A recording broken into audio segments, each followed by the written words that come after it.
Place of suing. Section 15 to 20 of CPC deals with place of suing. There are three kinds of jurisdictions to determine the place of suing: territorial jurisdiction, pecuniary jurisdiction, subject matter jurisdiction. Whenever the suit is brought before the court, the first question is to determine is whether the court has a jurisdiction to deal with the matter. If the court has all these three, that is pecuniary, territorial or subject matter jurisdiction, then only the court has the power to deal with the case. In the case, if the court does not have any of the above mentioned factors, then it will be considered as lack of jurisdiction or the irregular exercise of jurisdiction. When the court who does not have jurisdiction to decide the case and give the decision on the said case, then it will be considered as a void or voidable depending upon the different circumstances. Pecuniary jurisdiction. Section 15 of CPC deals with that. Every suit shall be instituted in the lowest grade of court competent to try. Means if any person intend to file any civil case, first he has to file that case in the lowest grade competent to try. So that is the basic thing which was mentioned in section 15 of CPC. The word competent denotes that the court must have the power to hear the case with regards to pecuniary jurisdiction. The court of lowest grade who has a jurisdiction with regards to pecuniary value shall deal with the case at first instance. Means for every court the pecuniary limits were fixed by the statutes. According to that, the filing should be done. The issue arises, who will determine the value of the suit? Ordinarily, the plaintiff makes the valuation of the suit for the purpose of determining the pecuniary jurisdiction of the court, unless it prima facie appears to the court that the valuation was not done correctly. When the court finds that the valuation was either done overvalued or undervalued, then the valuation will be done by the court and the court will direct the party to approach the appropriate forum. So here according to the suit, means if the case, what is the valuation of the case, that will be known to the plaintiff. What is the worth of the market value and registration value, that will be known to the plaintiff. So plaintiff himself have the idea and certainty regarding the jurisdiction of pecuniary limits.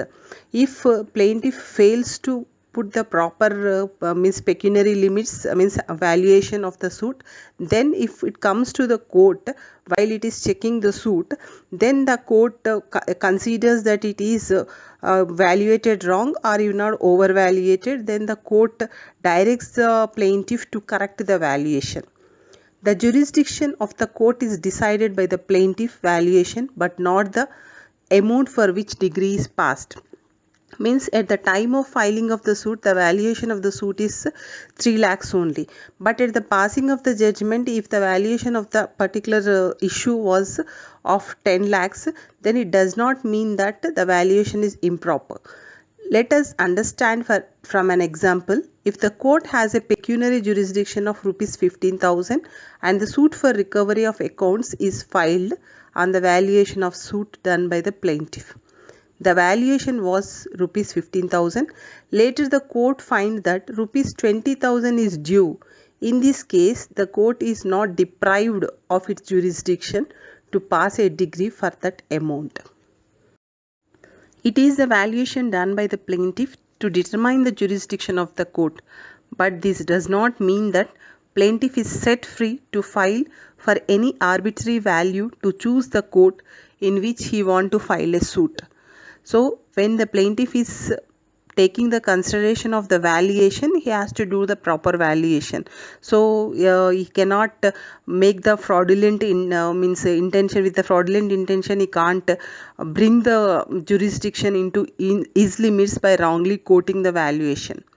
When the court finds that valuation is done improperly for the purpose of avoiding the jurisdiction of the appropriate court, the court may require the plaintiff to prove the valuation was done in a proper manner.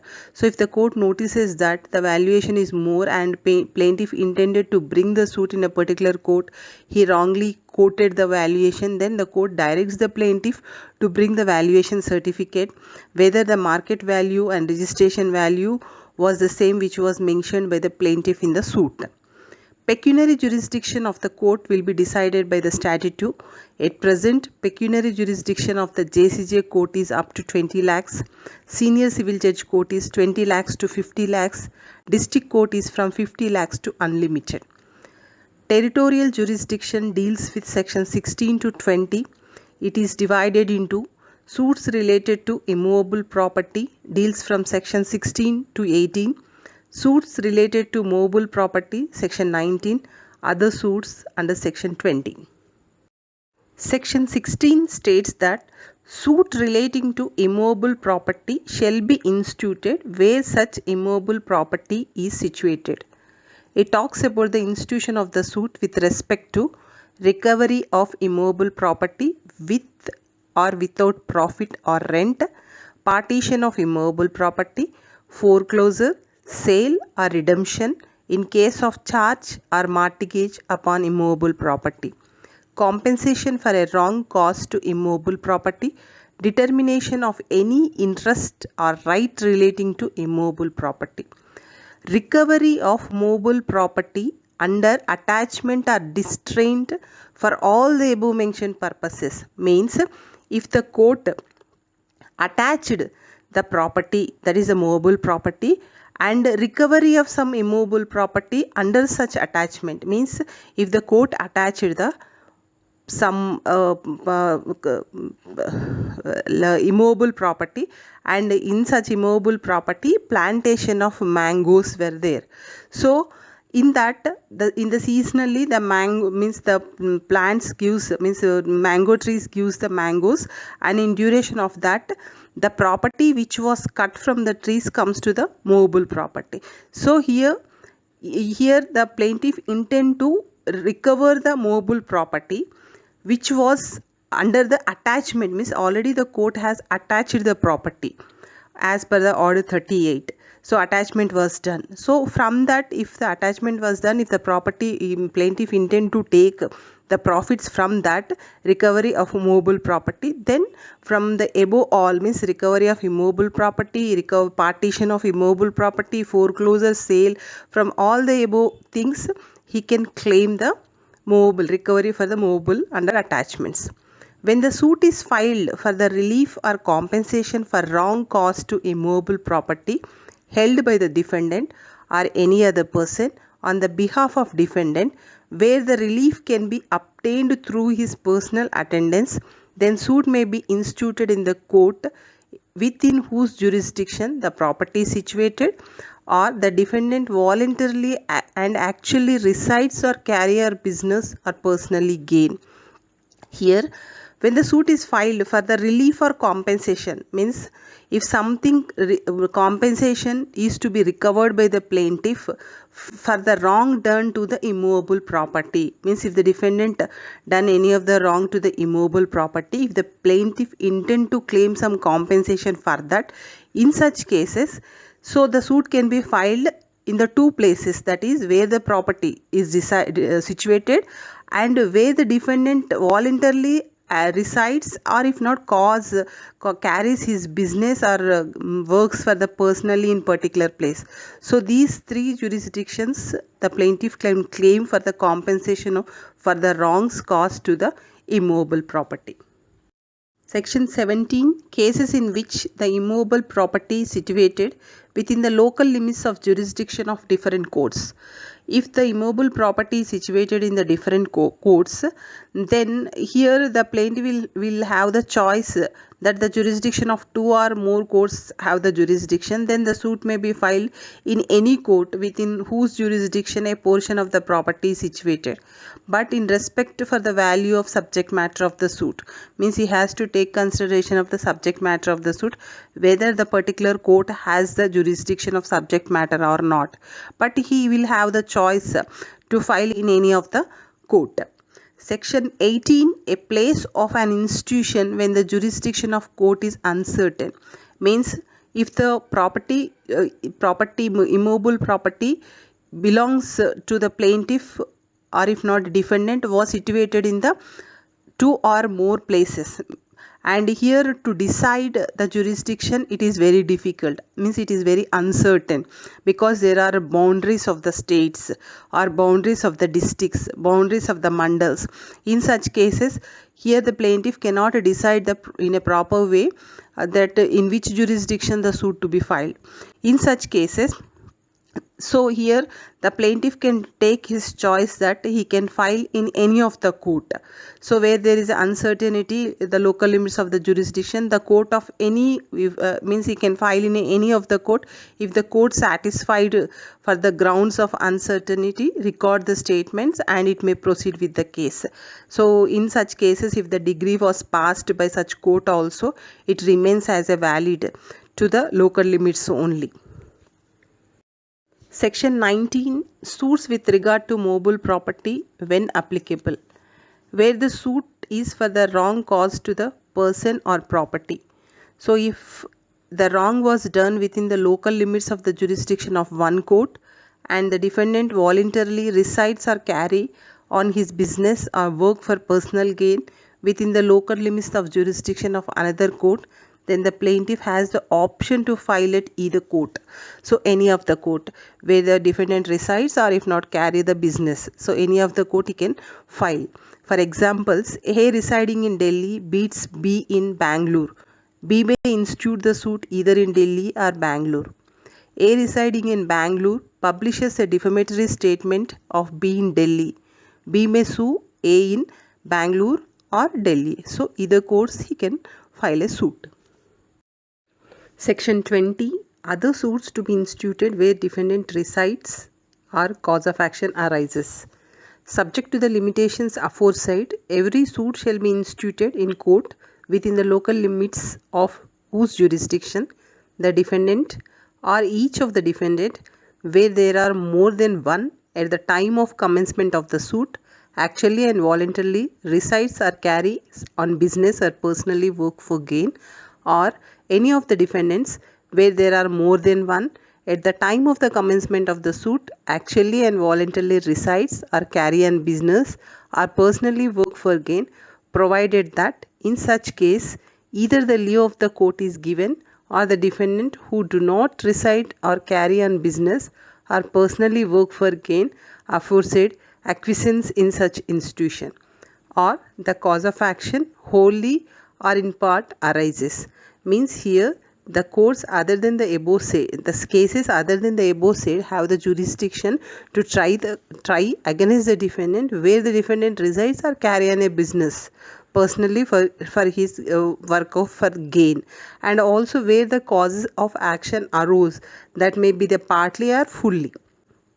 Explanation: a corporation shall be deemed to carry on business at its sole or principal office in India or in respect of any cause of action arising at any place where it has also a subordinate office at such place. Means if the company has the sub branches in different parts of the country, even in the main branch they can file the case, or even the sub branches also they can file the case. So here the cause of action may be the wholly or in the part also. Illustration: A is a tradesman in Calcutta. B carries on business in Delhi. B, by his agent in Calcutta, buys goods of A and requests A to deliver them to the East Indian Railway Company. A delivers the goods accordingly in Calcutta. A may sue B for the price of the goods either in Calcutta, where the cause of action has arisen, or in Delhi, where B carries on business. A resides at Simla, B at Calcutta, and C at Delhi. A, B and C being together at Banaras, B and C make a joint promissory note payable on demand and delivers it to A. A may sue B and C at Banaras, where the cause of action arose. He may also sue them at Calcutta, where B resides, or at Delhi, where C resides. But in each of these cases, if the non-resident defendant objects, the suit cannot proceed without the leave of the court. Means if any of the defendant objects for the suing in the particular place, then the consent of the court is necessary in such cases. So when a suit relating to immovable property, the court within whose local limits property is situated have the jurisdiction to try the matter. In case when a part of the property is situated in the local limits of the other court as well, I mean when the property is situated in more than one territorial limits of the courts, then in that cases the court in whole whose territorial limits any portion of the property is situated have the jurisdiction, and in such situation it is the plaintiff who will decide which court to approach. Where it is not possible to say with certainty that the property is situated in the jurisdiction of one or the other courts. When suit is related to movable property, as we know, movable property follow the person, and hence suit may be brought at the option of the plaintiff, either at the place where the wrong is committed or where the defendant resides, carry on business, or personally work for gain. Where such wrongs consist of series of acts, a suit may be filed at any place where any of the acts has been committed. Similarly, where a wrongful act is committed to one place and the consequences ensue to another place, a suit may be instituted at the option of the plaintiff where the action took place for the consequence ensued. A suit for compensation of wrong that is taught to a person may be instituted at the option of the plaintiff either where such wrong is committed or where defendant resides, carries on business, or personally work for gain. Jurisdiction as to subject matter. Different courts have been empowered to decide different types of suits. Certain suits have no jurisdiction to entertain certain suits. For example, suits for testamentary succession, divorce cases, probate proceedings, insolvency matters, etc. cannot be entertained by the Court of Civil Judge, that is junior division. This is called as a jurisdiction as to the subject matter. So subject matter jurisdiction is decided by the statute, and according to that the courts has to function. For example, court of law has to try here a particular type and pertaining to particular subject matter. For example, district forum jurisdiction, so consumer protection. So these cases, these courts means other criminal cases can't be tried by those courts. So here the specifically the jurisdiction means subject matter jurisdiction was given to the particular courts. In case court took up the matter which is not been allotted to it, obviously it is not competent to try the case, and it the subject matter competency which will be the status of the decision given by the court in such situations becomes the void. So as it was mentioned under section 21 of CPC. And the concept of the place of suing is very important as it helps to determine the jurisdiction of each court. It helps to the plaintiff where to file a suit. It saves the time of the court in determining the jurisdiction of the court. Please do subscribe the channel and click bell icon to get notifications by Drive on Law. If you like the topic, please press the like button, and also if you intend to share for someone to gain the information, please share it. Thank you.